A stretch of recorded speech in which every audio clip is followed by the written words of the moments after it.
同样熬了10年才红，为什么程毅往角色里躲，肖战往流量里扛？同样是熬了快10年才红的演员，为什么一个红了之后拼命把自己往角色里藏，另一个却把自己变成了一台商业引擎？我说的是程毅和肖战。先别急着站队，我今天真不是来给谁排座次，分个高下的。我是觉得把这2个人放在一起看，能看懂内于一个特别关键又特别少人聊透的东西。所以这期你就当听我唠，唠完你自己判断。先看事实。2025年，这2个人几乎在同一个时间段交了作业。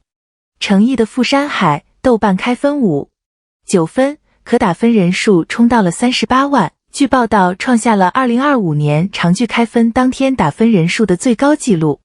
你先别急着笑这个分数低，你把这2个数放一起品品，分不高，说明骂的人多，可打分人数破纪录，说明来看、来吵、来上头的人也是真的多。一部剧能同时做到被骂和被围观，这本身就是一种热度。另一边，肖战的《藏海传》招商体量创了纪录，播放据报道破了20亿，紧接着他那部电影《得闲紧致》票房破了4亿。一个陷在争议里，一个刷着纪录。表面上看，这是2种完全不同的命，对吧？但这恰恰就是我今天想说的核心，这2个人其实是同一种物种。他们真正的分叉不在起点，而是在爆红之后。我们把带子往回倒，先说共同点，这一段很多人忽略。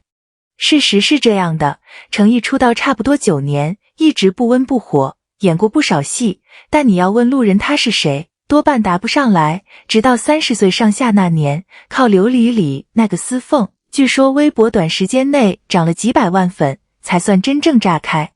肖战呢，选秀出道之后也没有立刻起飞，沉了好几年。真正封神的是《陈情令》里的魏无羡。你发现没有，他们俩都不是那种被资本一把拖上天的速成品，也不是靠一个爆款综艺就能吃10年老本的。他们身上都有一段熬资历、熬机会、熬那个能证明自己的角色。这种蛰伏很久突然爆发的路径，在讲究快的内娱里其实相当稀罕。这一段是他们完全共享的起点。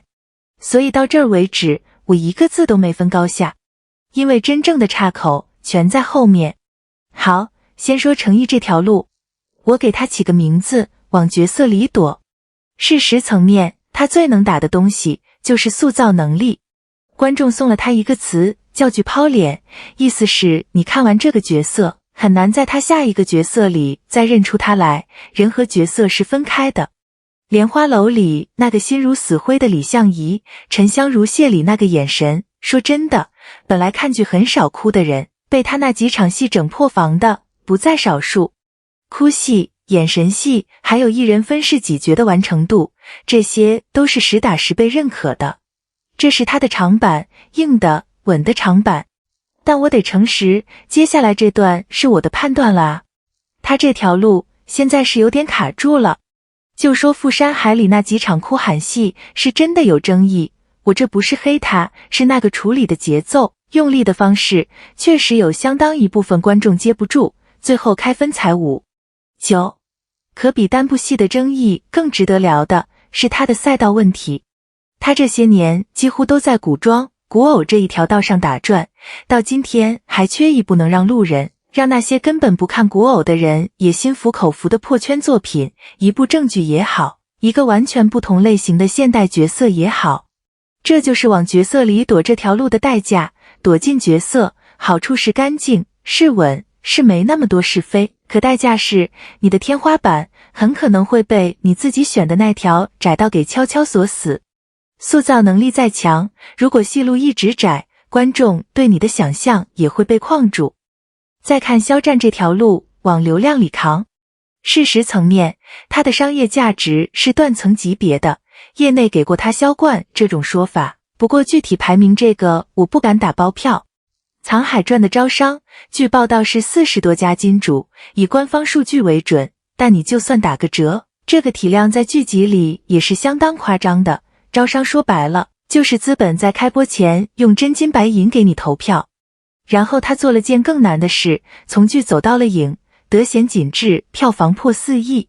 你别小看这一步，从电视剧顶流跨到电影票房，这一月摔死过太多流量了。很多人剧里数据漂亮，一进电影院就现原形，观众不买账。他这一月接住了，但他这条路的代价同样很重，这一段也是我的判断。因为流量太大，他的作品评价几乎永远被数据口水给淹没。他演得好的时候，评论区的第一反应也常常不是演得好，而是这数据是不是刷的。播放里、票房里，粉丝到底贡献了多少，路人贡献了多少，说实话很难剥离清楚。再加上2020年那场舆论风波，到今天仍然是挂在他名字上的一个长期背景标签，时不时会被翻出来。所以你看这个吊诡的地方，他扛住了流量，可流量反过来也逼着他一辈子都要比别人多做一件事，证明自己不是只有流量。别人演好一个角色就够了，他演好一个角色还得先跨过你是不是靠粉丝这道坎。现在我们把两条路重新拉回到那个共同的岔口上，同样是熬出来的演员，红了之后，程毅选择把自己稀释进角色里，肖战选择把自己放大成一台引擎。我想强调，这真不是谁高尚谁功利的问题，这是两道不同的题，两种不同的读法。程毅赌的是作品会替我说话，他的风险在于，万一赛道太窄，又偏偏摊上一部争议作，那作品替你说出来的话，声量可能就不够响。肖战赌的是我先把盘子做到最大，再慢慢往回换口碑，他的风险在于，盘子铺得越大，你演技里的每一分好，都要先被打个折，观众才肯相信。一个赌口碑先行，一个赌规模先行。聊到这儿，我插一个能让你带走的行业小知识，帮你以后看这类新闻不被带节奏，怎么真正读懂顶流这两个字。很多人以为顶流就等于粉丝多，其实不对。顶流是3层叠出来的，流量、商业转化，还有扛盘力。流量是热度和话题，是热搜；商业转化是代言，是招商。比如一部剧开播前能拉来多少金主爸爸，这就叫招商。本质是资本对你号召力的真金白银投票。扛盘力是你到底能不能扛起票房，扛起播放量，能不能一个人把一整个项目立住。关键的关键在这儿，顶流数据和演技口碑是两套完全不同的评价体系，千万别混着看。播放量高不等于演得好，豆瓣分高也不等于就扛得起票房。